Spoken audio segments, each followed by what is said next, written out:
নমস্কাৰ বন্ধুসকল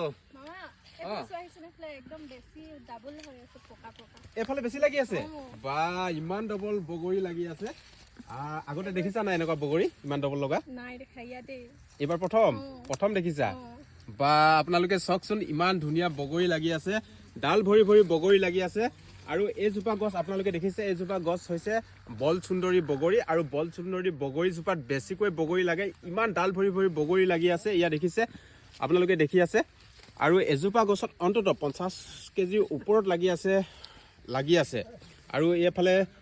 খেতিয়কজন আছে মই খেতিয়কজনৰ পৰা অকণমান আপোনালোকক জনাবৰ কাৰণে চেষ্টা কৰিম যে বগৰী খেতি কৰি কিদৰে স্বাৱলম্বী হ'ব পাৰে বগৰী খেতি কৰিবৰ কাৰণে কেনেদৰে আচলতে আপ্লুত হ'ল এই কথাখিনি জনাবৰ কাৰণে মই চেষ্টা কৰিছোঁ প্ৰথমে আপোনাৰ ভাল নামটো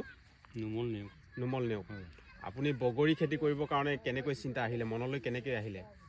চিন্তা আহিলে মানে এইটো প্ৰথমতে মোবাইলত ইউটিউবত চাই কিনে খেতিটো কৰিবলৈ আৰম্ভ কৰা হয় ইউটিউবত ভিডিঅ' চাই বগৰী খেতি কৰিবৰ কাৰণে এই কৃষকজনে আৰম্ভ কৰিছে মই বৰ্তমান আজি উপস্থিত আছোঁ বৰডুমচা থানা অন্তৰ্গত তালপথা গাঁৱত আৰু তালপথা গাঁৱৰ এইজন কৃষকে ইউটিউবত ভিডিঅ' চাই বগৰী খেতি কৰিবৰ কাৰণে আৰম্ভ কৰিলে কিমান জোপামান এতিয়া বগৰী আছে আপোনাৰ বাৰীত 135 জোপামান আছে 135 জোপা আৰু আপোনালোকে বগৰী পুলিটো ক'ৰ পৰা আনিছিলে এইটো মানে প্ৰথম অৱস্থাত তিনিচুকীয়াৰ পৰা আনিছিলোঁ